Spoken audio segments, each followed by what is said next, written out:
James Lewis Duguid. I'm with the Kansas City Star. I serve on the editorial board and I write a column for the newspaper.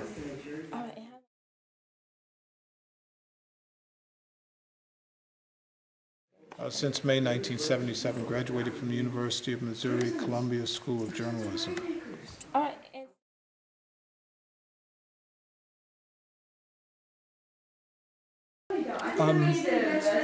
Black history, I think, is an opportunity for people who are black to learn and discover more about themselves and to gain a greater appreciation for who we really are. But it's also an opportunity for people of all colors to be able to learn and discover more about black people. Now, if we are able to learn about black people, then we're able to learn about other people of the world. People who are Latino, people who are Asian, people who are Native American. And the list goes on and on, it never stops. And people who are white too.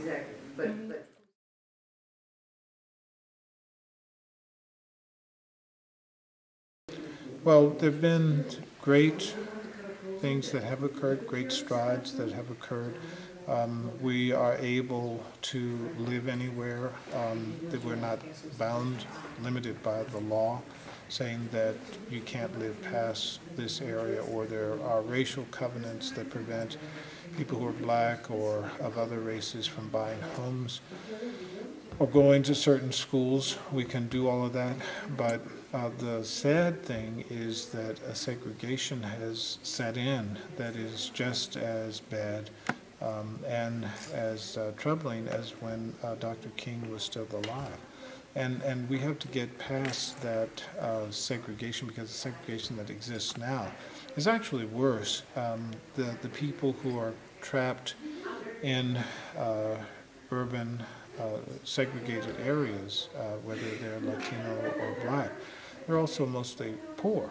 And so you combine that poverty with segregation, and you're looking at a really dangerous situation of explosive potential, because people know that something is not right. They're not getting to live the American dream, and everyone should have an opportunity, an equal shot at a good education, safe housing, going to college, making something of themselves, and returning to their communities to build it.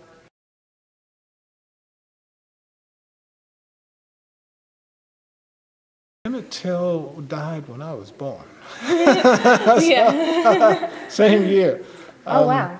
And Rosa Parks did her thing on the Montgomery bus the same year I was born. That was 1955. That was a pivotal year. That was the year that really began the march towards civil rights. And all of these things matter.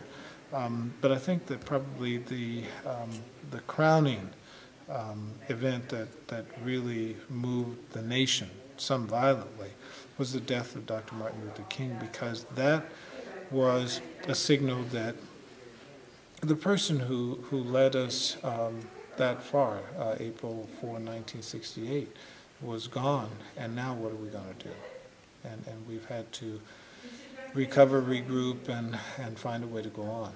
Barack Obama's election was a direct outgrowth of the work that Dr. King did. If it weren't for the Voting Rights Act of 1965, there would be no Barack Obama as president in 2008 or 2012. So all of these things matter, each building on the other. And now it's up to generations of young people in colleges such as you to be able to understand the history of how we've gotten to where we are and to be able to take it further.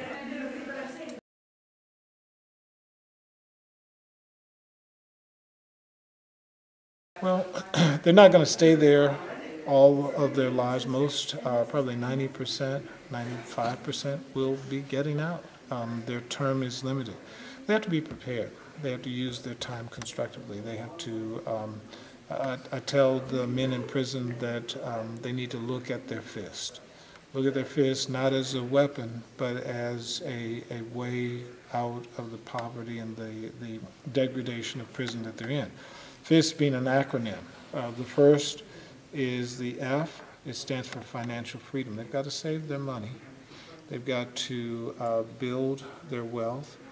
And then they also, the I in FIS is for intellectual capital or intellectual freedom, so that they learn and read and continue to learn and build themselves intellectually, so that their intellectual power and capital allows them to gain more financial power and capital and freedom.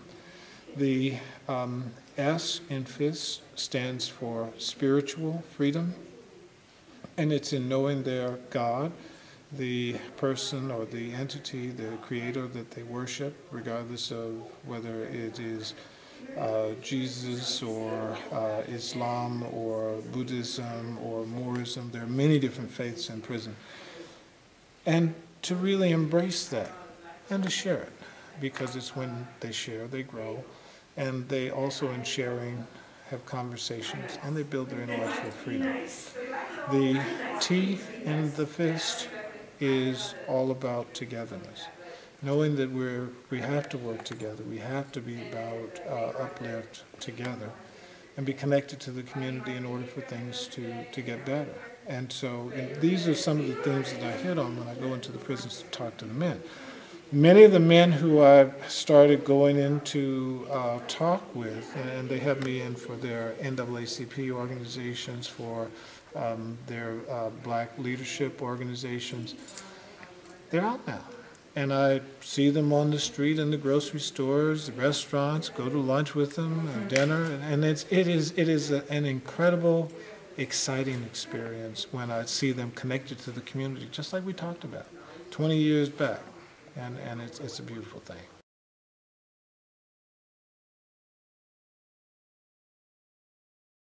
Fist is not just for people who are in prison. That fist can really be the power instrument, the salvation for all of us. And it's about the uplift of not just African Americans, but all people, really in understanding, seeing, valuing the things that we have that are unique and bringing it out.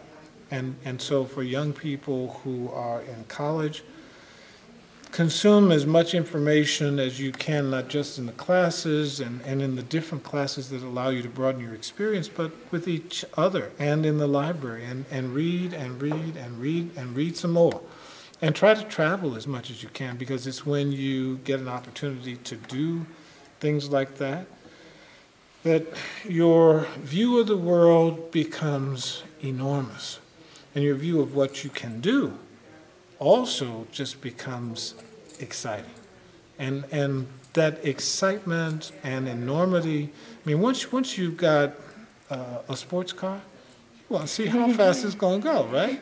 You want to get on the highway and just run it until, you're just shaking.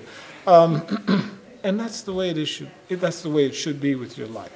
You are the sports car, and you got to get on the open road. Thank you so much. You're welcome.